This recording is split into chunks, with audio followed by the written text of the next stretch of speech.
Now, moving on to Greg T. Something creepy happened to him. And it's a good creepy. You went out to eat with your family. Where'd you go? Okay, so Friday night, it was around 8 o'clock. Okay, the question, reclaiming my time. You went out to eat with your family Friday night. Where'd you go? Yes, in Homedale, New Jersey. We went to a pizza place, and I'm trying to come up with the name exactly right now. We don't know then. Hold on. No, I do. It's reclaiming my time. Reclaiming my time. La Ginestra, a pizza place. What? Wow. La Ginestra in Homedale. It's a pizza place. All right, so you're eating pizza with your family, and how much do you think the total for your bill would have been? I know exactly. It came to $43 and whatever cents, okay? All right, tell them what happened. All of a sudden, the waitress comes over with a bill and says, by the way, your bill's been paid for. And I looked at Trish looked at me, and we were like, what? And it was like complete silence. We didn't know what to say. And then all of a sudden, the manager came out, and he said, hi, how are you? Your bill has been paid. That's so nice. We were did he pay it? Did the restaurant pay it? No. So he pointed to this chair that was near the door. When we walked in, there was a woman sitting there with, I guess, her daughter. And he said that woman that was over there, she paid the bill. And then she left before you found out. And never said hello, never said... I listened to the Elvis Duran morning show, if that was the case. I don't even know. And nothing. So I said, well, when did she leave? And they're like, oh, maybe like 10, 15 minutes ago. But still never said a word. So I didn't know what to do. I'm like, we don't know. We don't know why she paid for that. No one knows. So then I even tweeted about it. I said, if you did this really nice thing for me, thank you very much to whom it may be. And no response. So no Twitter response, no nothing. So has anyone done that? Because we've done this before.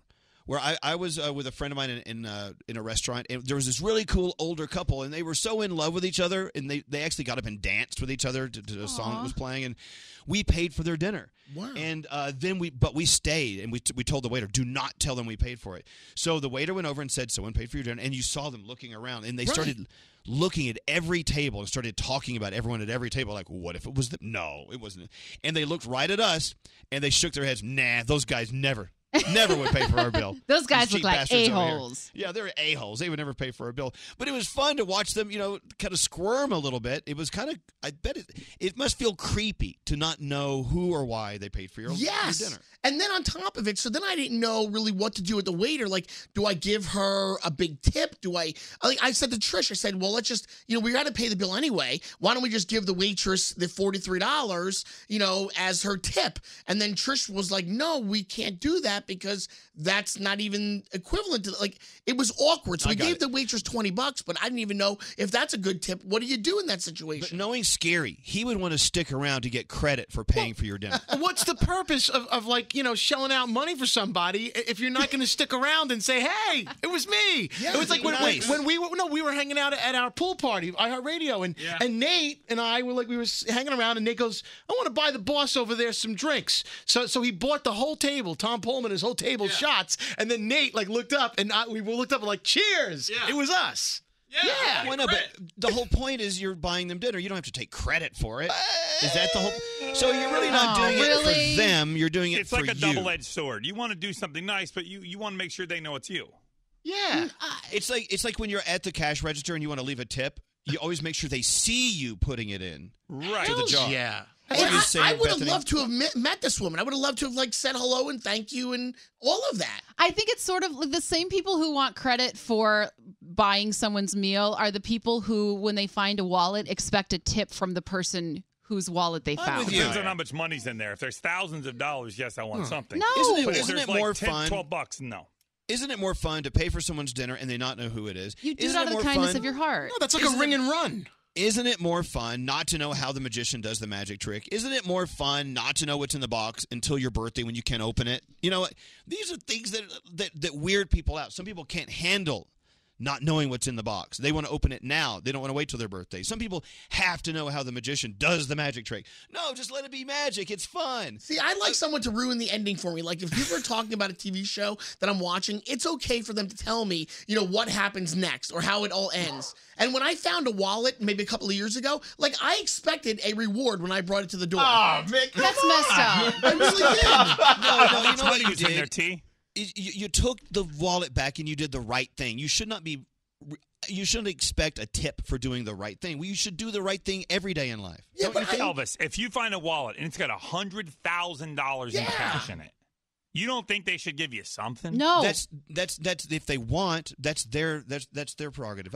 You wouldn't feel jilted if you returned it and they said, "Okay, shake your hand, thanks, have a nice day." Bethany wouldn't either. I was on the subway once and I found a sunglasses case and I opened it up and it was a student who kept everything in his sunglass case. It acted as his wallet. It was his student ID. It was his business cards. Everything was in there.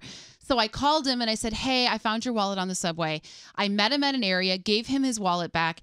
And he said, do you want anything for this? And the look of absolute fear on his face, because I knew he had no money and he was so afraid that he was going to be asked to pay to get his wallet back. And that just broke my heart. Like, you should do something because it's the right thing to do. Do it because it's the right thing.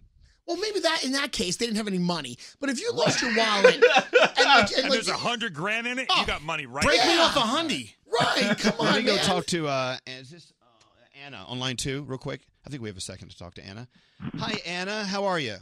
Hi, my name's Anna Grace. Sorry, I'm from the South, so I go by both names. Oh my gosh, I love that. Like John Wilkes Booth. Yeah, kind of, I guess. What's going on?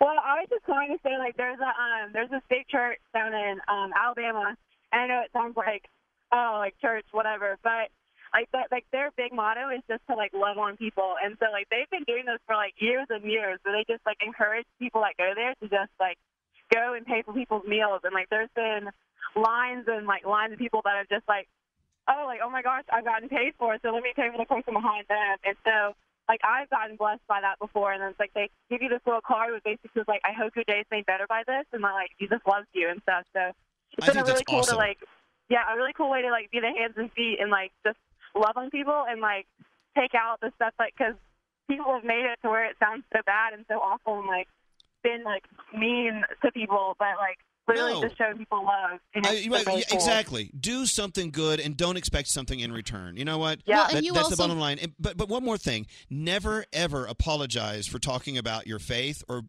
going to church or anything like that. Never. Because we love your perspective, okay? Shameless. It's great. We love that. All right, well, listen, thanks for listening to us. Have a great day, okay? You too. I'm sorry, Bethany. What were you going to say? No, sorry, I didn't mean to interrupt you. I also think that doing the right thing, you often get such a little boost. Like, it makes you feel so good to do it that I feel like that should be enough not to sound like a total hippie. And on my bill, it did say, I hope you have a nice weekend. Wow. And like that, it was just so strange. Okay. Well, but just accept it. Say thank you if you know them. If you don't, you got to move on. But go do it for someone else. I think that's. I'm gonna buy somebody's like lunch or breakfast or something the point. today. Everyone listening to the show should do something for someone today, and don't try to take credit for it. Scary. Yeah. Sorry. I'll try not to take credit next time.